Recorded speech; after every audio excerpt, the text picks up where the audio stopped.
Pedicures are not that complicated. In fact, pedicures are one of the most inexpensive spa treatments that you can do at home. In this video, I will be showing you how to do your own DIY pedicure at home. Let's get started.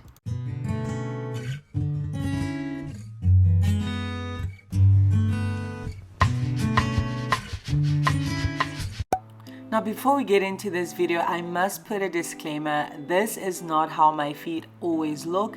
I did hold on to self-treating my feet for this video, so please do not judge. Now the first thing you have to do is soak your feet. If you have been watching my videos for a while, then you know that this is my absolute favorite foot spa. It's from Safeway and I have been using it for ages. The next thing you want to do is add your warm water. I did already add cold water as well, and now I'm just feeling the temperature to make sure that it doesn't burn my feet. Always gotta be careful, y'all. The next thing that you want to do is add your Epsom salt or your foot soak. I'm using the pure Epsom salt refreshing foot soak. It is my first time trying this soak. You guys know I normally use my apple cider vinegar soak, which I will link up here if you have not already seen that video.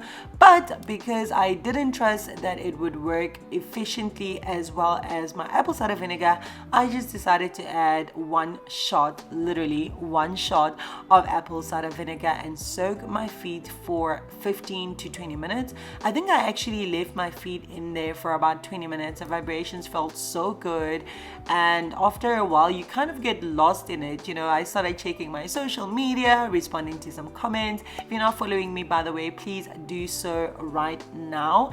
It is lit and you get to keep up with me basically.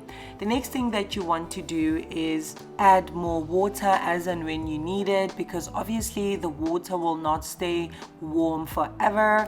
I did also end up adding a little bit more Epsom salt because I did realize that the water was becoming a little bit too much, and I continued to soak my feet until they looked something like this. I could see that the Epsom salt didn't really remove as much dead skin as what my normal foot soak would have done, but nonetheless it did allow my feet to be as soft as it needed before I started scrubbing. I'm using my favorite four foot scrub. Oh my god, I cannot talk today. I'm using my 4-part scrub and I love the scrubber. It has literally saved my life. It has 4 different options that allows you to scrub, file, buff, the works. And I'm just being very gentle, just removing all the dead skin, as you guys can see.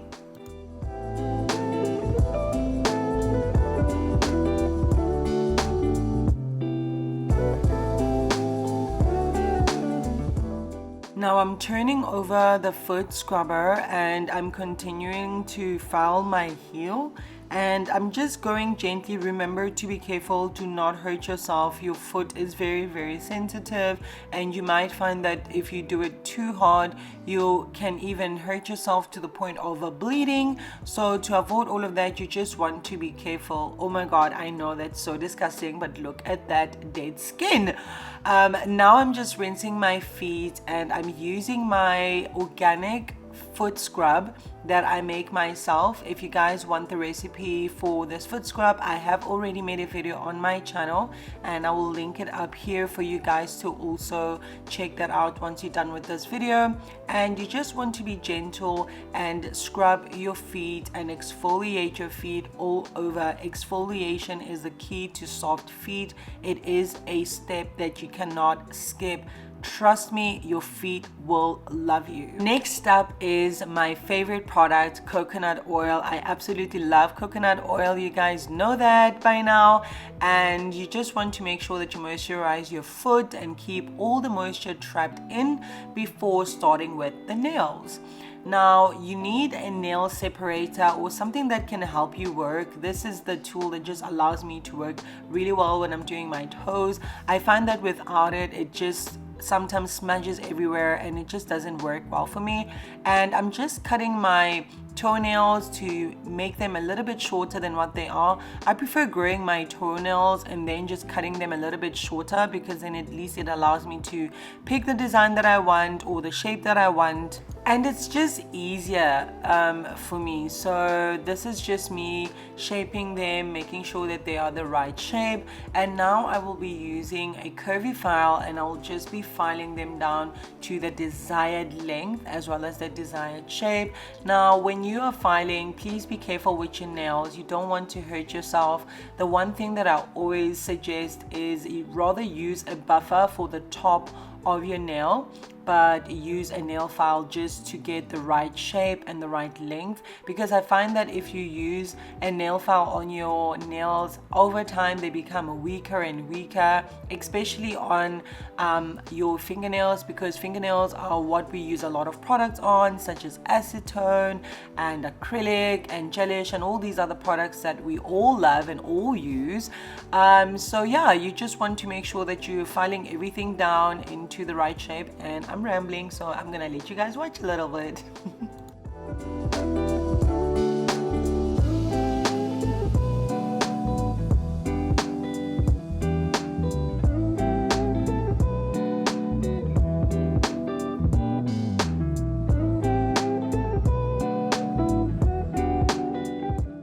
Now once I'm done spreading all my cuticle oil around my cuticle area, I'm using a cuticle pusher and I'm just pushing down my skin that is on top of the nail, and this will just allow me to push back the cuticles in a safe way without hurting myself. I ended up using the stick cuticle pusher, but it works exactly the same as a plastic cuticle pusher, and you just want to be very gentle when you do this. Again, you don't want to hurt yourself. Next up, you want to take your nail buffer and just buff the top of your nails. I am using my buffer just to smoothen out my nails. This just allows for easier application, and you also want to dehydrate your nail either by using rubbing alcohol or using sanitizer. Either one of them works just fine. I know this process looks a little bit quick because I am fast forwarding the footage, because otherwise the video will be way too long, but basically all I did was continue to make sure that my shape was right, my length was right before I started cleaning underneath my nails.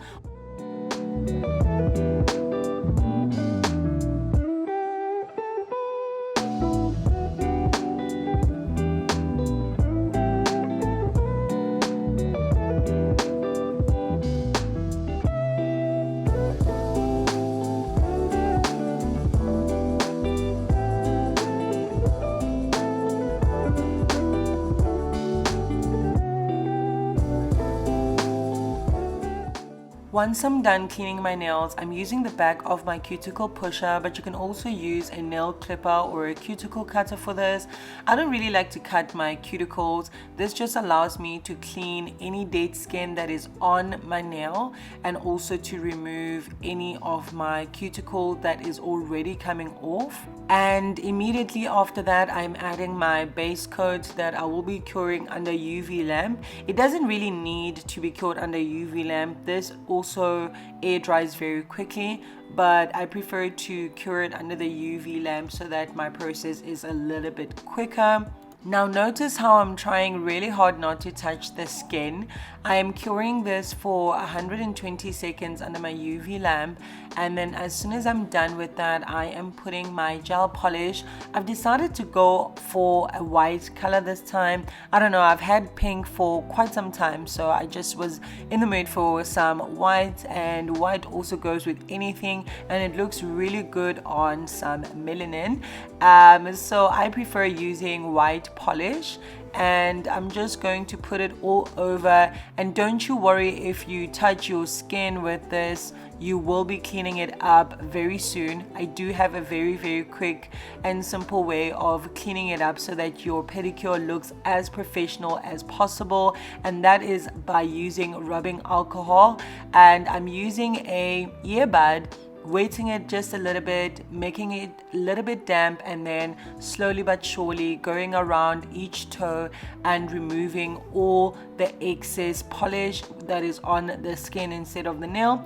And this can take you about 2 minutes. It's a little bit tedious, but it is absolutely worth it, and it makes a hell of a difference once your nails are done. Once all my nails are clean, I'm adding my top coat, and I'm using my top coat that is only cured by UV lamp as well, but you guys can choose to use any top coat of your choice. You can even use the ones that air dry instead of using a lamp. This one just works really well for me. And I'm putting on my cuticle oil, and we are done. This is the final product. I hope you guys enjoyed this video. Please remember to give this video a big thumbs up, a like, comment. Let me know what you guys think of this video. Let me know what you guys want to see. If you guys enjoyed this video, please don't forget to give it a big thumbs up. Subscribe to my channel for more content. I'll see you guys in my next video. Bye now.